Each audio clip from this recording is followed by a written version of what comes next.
What up, Hawk fans? This is Emma Welch, your on-campus host for HawkTalk, and today I am joined with a very special guest. Go ahead and introduce yourself. I'm Cade Martain. I'm a member of SEA. And what is SEA? The Student Education Association, so kind of, as I like to call it, the Future Teachers Club. The Future Teachers Club. Cade, you are currently the longest-serving SEA member that we have. You're a senior. You're going to be a student teacher next semester. So, as it stands, you are the longest-serving SEA member. What does that mean to you? It just kind of means a lot. Like, I've just been with the program since my sophomore year of college, so this is about 3 years if it all equals up. And just the changes I've seen with it just kind of means like I care about future educators and the SEA program as a whole. Right. So there have been some changes, right? We got a new director, advisor. So can you tell us a little bit what that's like? It's kind of just the switch up. Like Professor Crossingham was the advisor before I came in, so she kind of knew, and we had some really good senior leaders then. And we had Professor Reisinger, and she didn't really know what the program was like, so coming in as that older person that's been here, just trying to tell her like what we used to do, kind of how it runs, and that's kind of how it's been like, but we're still being really successful. Right.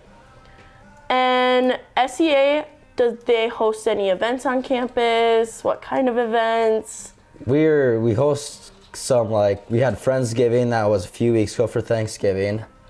We go out into the schools and participate with the local, mainly elementary schools, help out schools when needed. The schools will text our advisors, say we need some students to help with like a book fair, and we'll have some members go and participate in that. Right, so what is your favorite event? My favorite event had to be when we teamed up with the North Dakota Gateway of Science and did kind of a science fair. And we'd go around to the local elementaries and have all the students do different science projects, and that was really fun, seeing the students participate in that. Okay, I would agree with that. That was a lot of fun.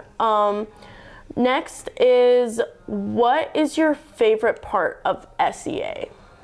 Oh, that's hard. I like every part of SEA. Kind of, you get to work with future educators. You kind of make lifelong friendships. When we go to the schools, we meet with admin, we get to meet the admin.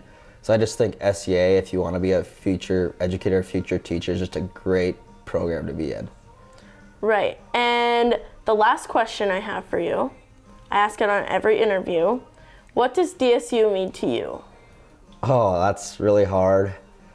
DSU, it's kind of like a family. You know everybody. We're a really tight-knit community, I feel like, and you'll be walking to class and you always see somebody you know. You'll always be able to chat up a conversation, so that's really what DSU means to me. Awesome. Thanks, Cade, for being on, and now we're going to head in studio with Xander.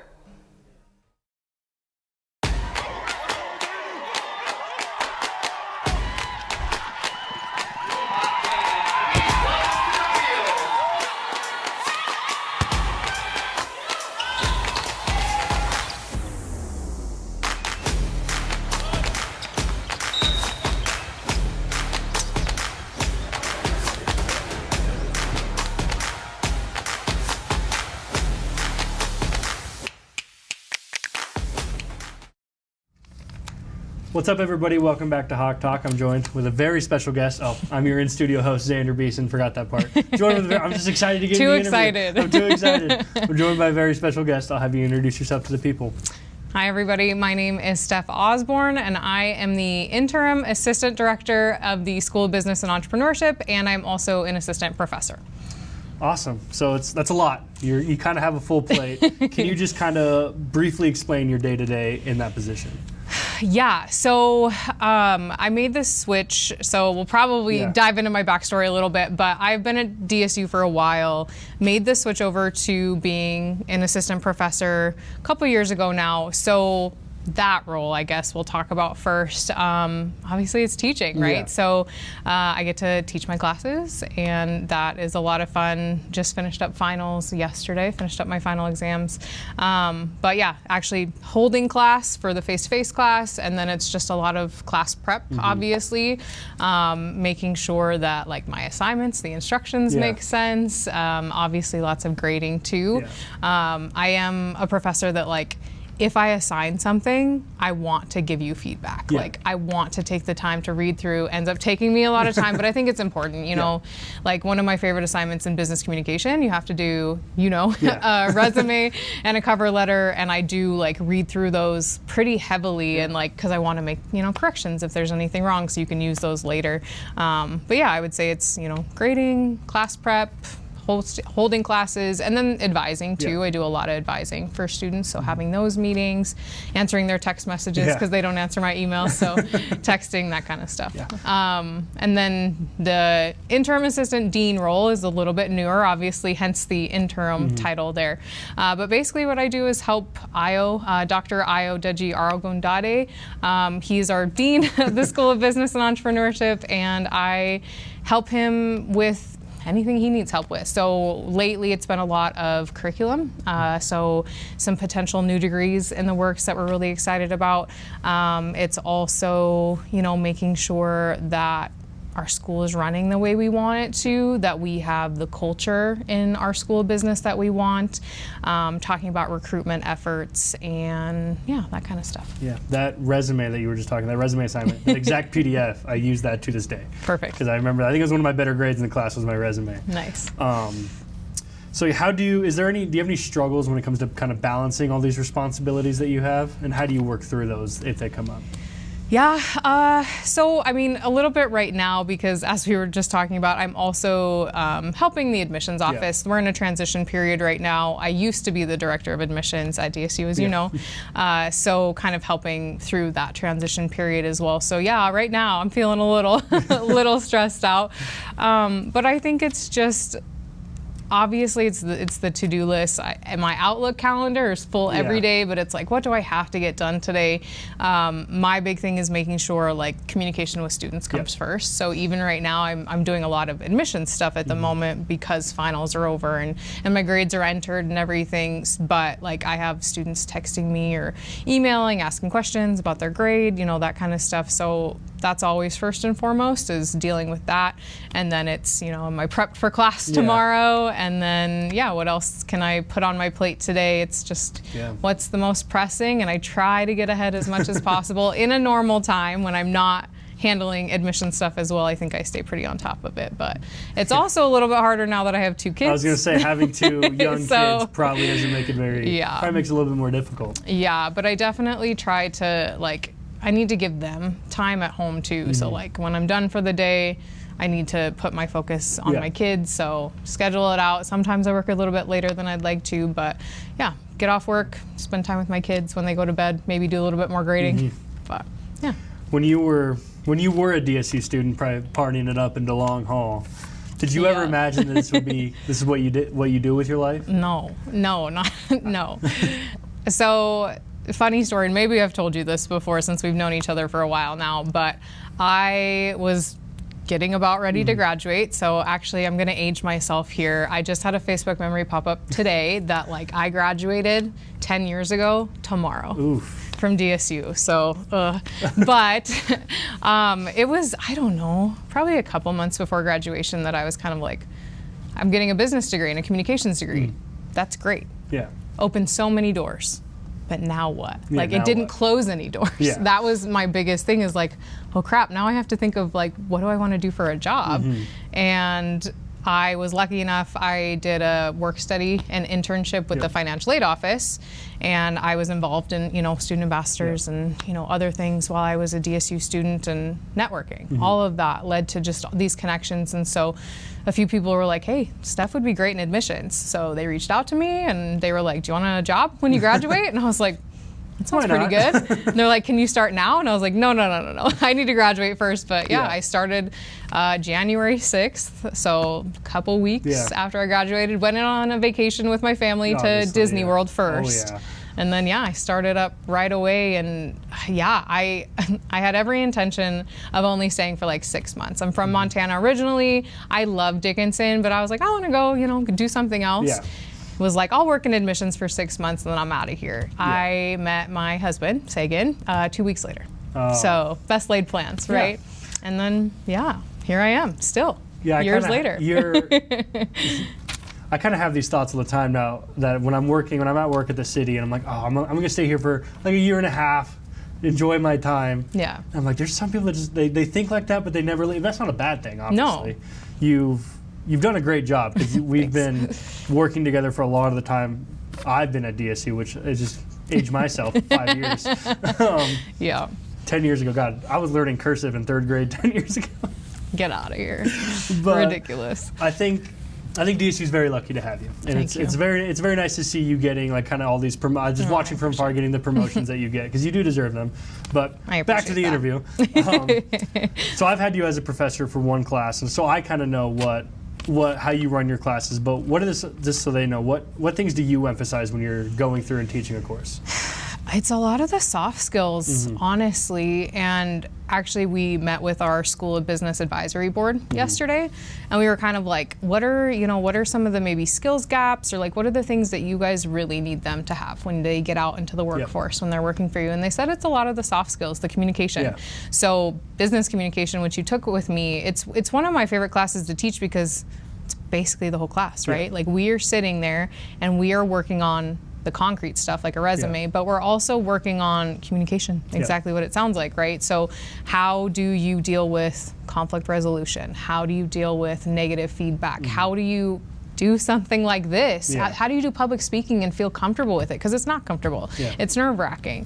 So I think it's a lot of that. Like, I want to focus with all my students, right, on what is the hands-on stuff that's going to help you with those soft skills, and the meeting deadlines, the communicating with me. Like, you know that, like, I am way more willing to work with you if you communicate with me. You know, if you tell me like, hey, something came up and I need an extension, or like, I have a lot of adult learners that life happens. Like, people have kids. I get it a lot now. And so, just I wanna be flexible when I can be, right? But I also want to teach people the importance of the stuff that's going to matter to a boss, right? Can you communicate well? Can you be reliable, dependable? Can you meet deadlines, right? That's what they care about. So I really think I focus a lot on that, and then trying to give those hands-on experiences. My other favorite class to teach is entrepreneurship. This semester we were able to visit multiple businesses. We went to Killdeer Mountain Manufacturing and got to see that, and it was impressive. And we also went to Back and Balance Wellness Clinic, which is a business run by 2 former DSU students, Sam Beeson and Eric Seiler. And I also had 4 or 5 other speakers that are all DSU grads, that they are telling the students about their experiences. So that's what I'm really focused on, is how can I help a lot, like, how can I take this stuff from the textbook, make it hands-on, and also have people come in that run their own businesses and be like, this is the stuff you need to know, right? Like, make it really relatable, I guess. New goals. I'm going to start my own business. So there you go. One day staff reaches out to me, and I can come speak in class. Also, kind of going back to the business communications. Shout out to you.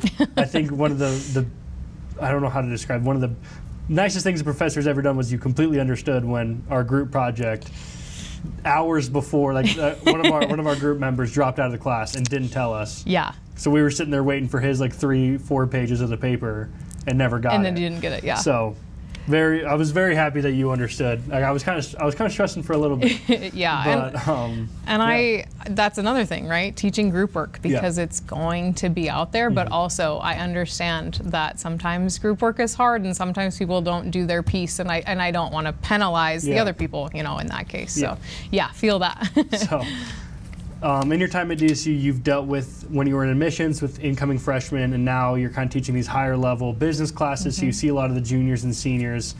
So you're getting all these people that are coming into college and leaving. So first thing, 2-part question, what advice would you give to freshmen coming into college, and what advice would you give seniors on their way out? Okay.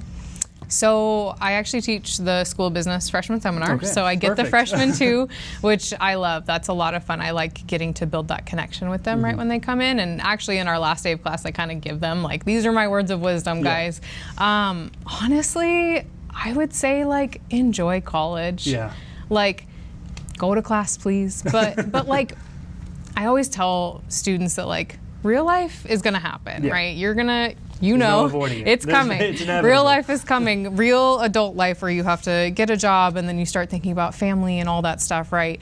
Like, you are adults in college, but I feel like real life isn't quite there. Right? No, Like, it's this transition period. So that's what I tell the freshmen, like, go to class, learn some stuff. Of course, I'm a professor. I want you to learn some stuff, but it's really like, have fun, enjoy this time. Like, real world, that can wait a little bit. And we have a lot of non-traditional students too. And so obviously they're already doing the real world thing. But I would say for the incoming traditional freshmen, it's just enjoy this time, make those connections, get involved, because as you know, DSU is really a school that the more you put in, the more you get out, 100%. the more connections you build, the more networking you're able to do, which leads to so many opportunities, which you felt, I've felt. Yeah.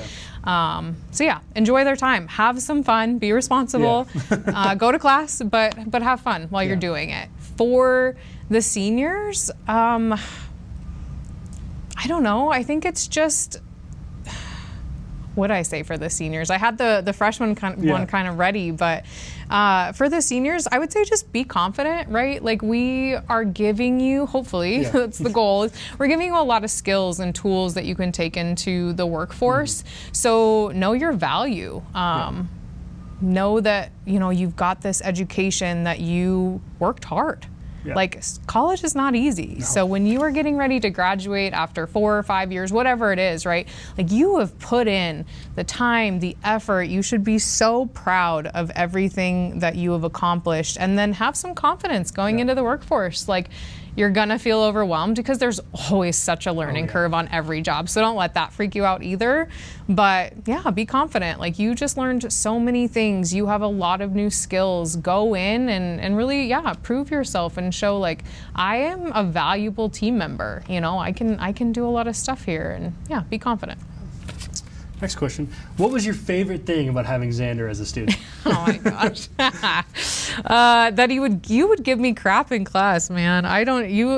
Honestly, my students, it's fun when I've had, like you and I knew each other from ambassadors first, student ambassadors, because I used to be the advisor for that, and then having you in class. But I've seen it with my students that I've had, like, if I have a multiple semesters, or if I have, like, juniors and seniors, like that entrepreneurship class is like all juniors and seniors, and I like the banter. I like that we get to be a little bit more, like, familiar with each other. Like, we get to have that fun, like, laid back class atmosphere. So that kind of stuff. But you used to, I feel like you used to kind of give me grief at times, but it was fun. We had some good banter, and I probably shouldn't even say this in the interview because it was embarrassing. But I was teaching class to business communication the other day, and I accidentally said 6'7", and I was like, oh my gosh.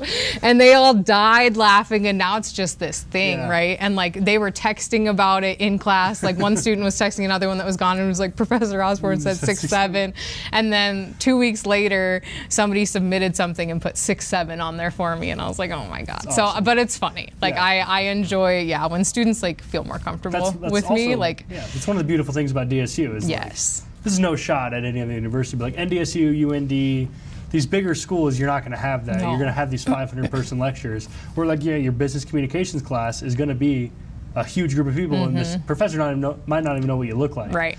What did we have, 20 people in that class? And we missed half the class. I was talking about before, we missed half the class because you were giving birth to your child, which sucked because I love having you a professor, but it was nice. It was like, you did put in the course evaluation. Thanks to Addie for getting you out of a couple weeks of class there. It was nice. That's why Addie's my favorite. Right? She's pretty great. Yeah. Last question. We ask this to everyone that comes on HawkTalk. What does DSU mean to you? It just means opportunities. I already kind of said it, but, like, as we've talked about, like, I was a student, and then I was on the staff side and admissions, and now I'm on the faculty side. I got my undergrad degrees from here. I got my master's degrees from here. But it's just opportunities. It's been really great for me. Like, I've spent my entire adult career at DSU, which is kind of crazy, but it's all because I got involved, made connections, and that led to all the different opportunities that have come my way. And I've worked hard, but I think if you build those connections and really take advantage of what DSU has to offer, then that's what you get out of it. So. Yeah. Well, yeah, that's everything I have for you. I appreciate you coming on, and we will see you guys next week. Sounds good. What's going on, guys? I'm your host with Minute with Molander. This is President Scott Molander. Mr. Molander, who is one professor in a meeting that you wouldn't want to argue with? Like who has the best? Here? Yeah, argumentative. Currently? Yeah.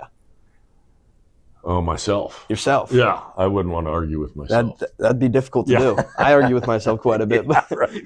Debate back and forth. Right. No, Yeah. in your head. No, I, having negotiated as much as I have in my career, my wife even finds it hard to deal with me. So, yeah, I'd say myself. I bet you're a pretty intimidating negotiator. What's up, Blue Hawk fans? My name's Cheyenne Jacobs, back here with your weekly recap, so let's get into it.